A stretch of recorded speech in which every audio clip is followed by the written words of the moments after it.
She spoke perfect English, perfect grammar, perfect vocabulary. She had studied for years. And at a job interview, she answered every question perfectly. She knew the material, she was confident, she felt good walking out. They never called back. Her colleague, same qualifications, same experience, same background, got the job. She found out through a mutual friend. When she asked what the difference was, the answer surprised her. It wasn't her knowledge, it wasn't her answers, it was clarity. People were working slightly too hard to understand her, and in an interview, that effort changes everything. Not her accent. Accents are beautiful, and Americans love hearing different accents.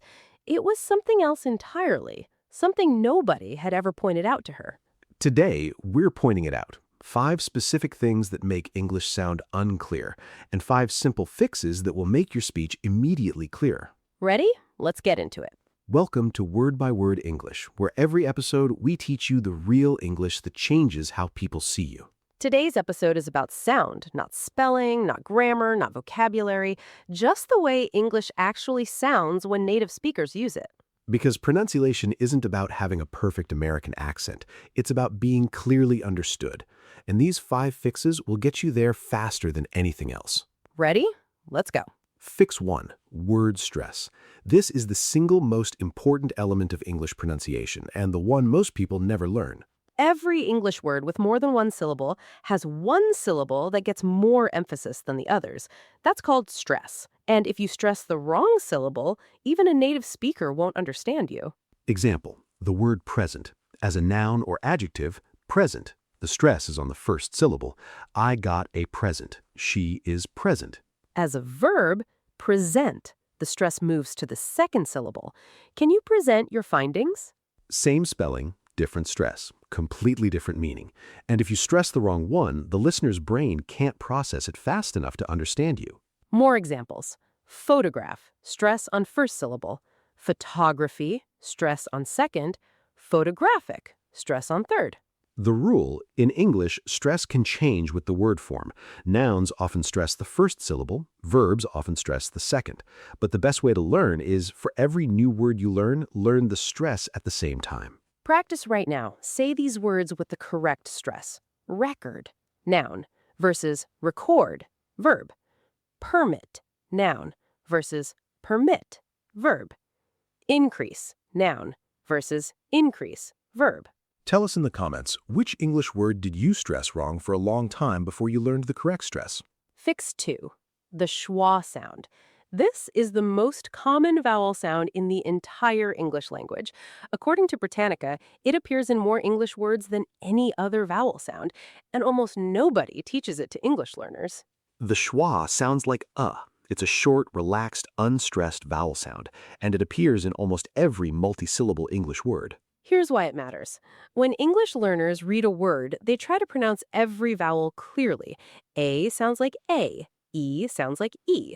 O sounds like O. But in real spoken English, unstressed vowels almost always become schwa. They reduce, they become lazy, they become Examples. About, not about, about. The first A is schwa. Support, not support. Support, first syllable is schwa. Banana, banana. 2 schwas, first and last syllable. America, America. Schwas on the first and last syllable. Only the second syllable, mer, is fully pronounced. This is why fast American speech sounds so different from textbook English. Most unstressed vowels are reduced to schwa, and that reduction is what makes English sound natural and fluid.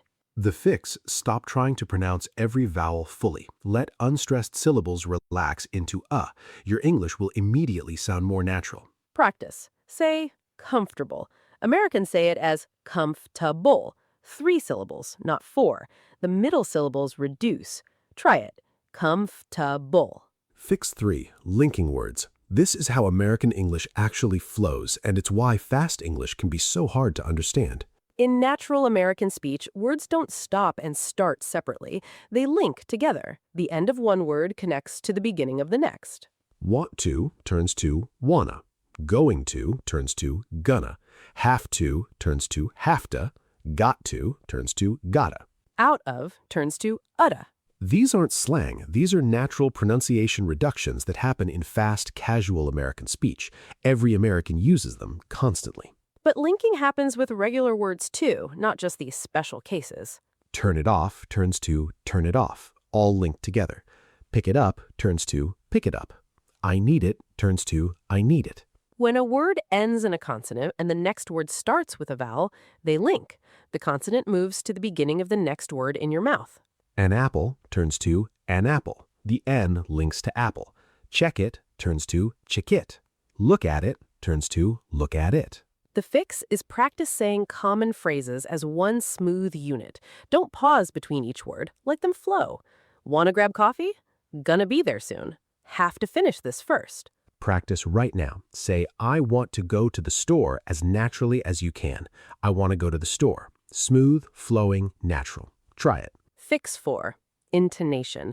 This is the music of English, the rise and fall of your voice, and it changes the entire meaning of what you say. In American English, statements end with falling intonation. Your voice goes down at the end. I'm going to the store. She called me yesterday. Questions with question words, also falling intonation. Where are you going? What time is it? Yes, no questions, rising intonation. Your voice goes up at the end. Are you coming? Did you eat? But here's where it gets interesting. Americans use rising intonation at the end of a statement when they want to check understanding. So you're saying we should wait? It's a statement but sounds like a question because they're checking if they understood correctly. And falling intonation in a question can signal frustration or rhetorical tone. Are you serious? Down. Said with falling tone means I can't believe this, not a real question. The fix is record yourself speaking English for 30 seconds. Play it back. Does your voice have movement, ups and downs, or is it flat and monotone?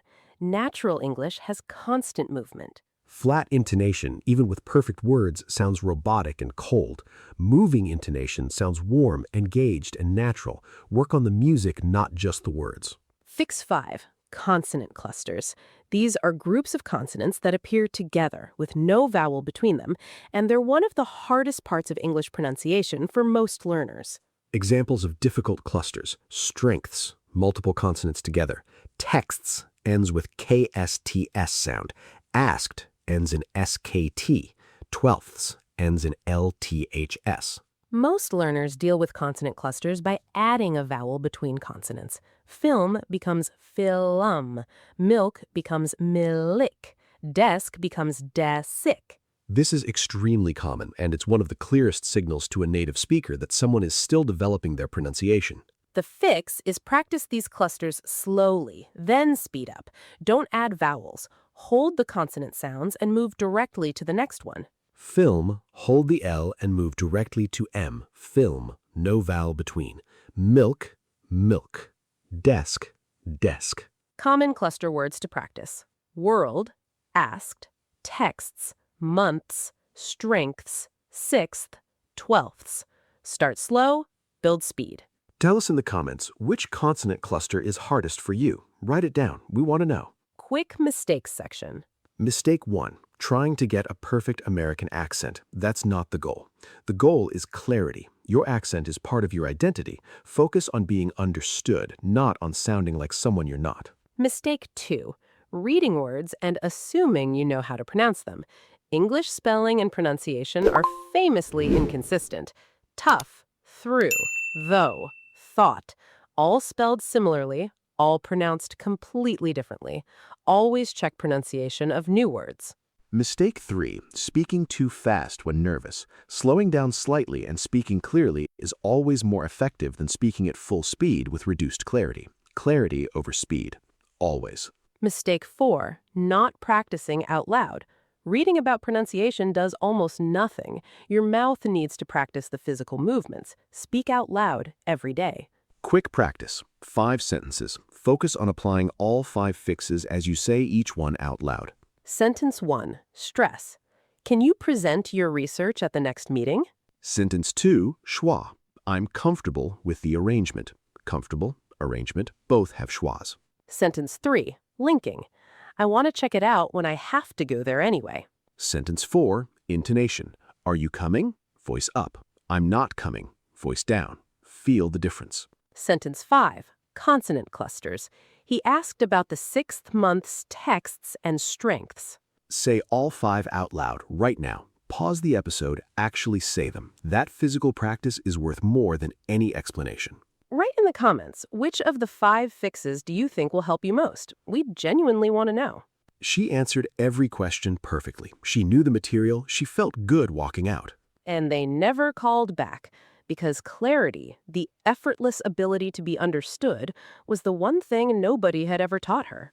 Word stress, schwa, linking, intonation, consonant clusters. 5 things, 5 fixes, and all 5 are things you can start working on today. Because pronunciation isn't about perfection, it's about connection, being understood by the people you're talking to, effortlessly, naturally, clearly. That's what today was about. And now you have the tools. Subscribe to Word by Word.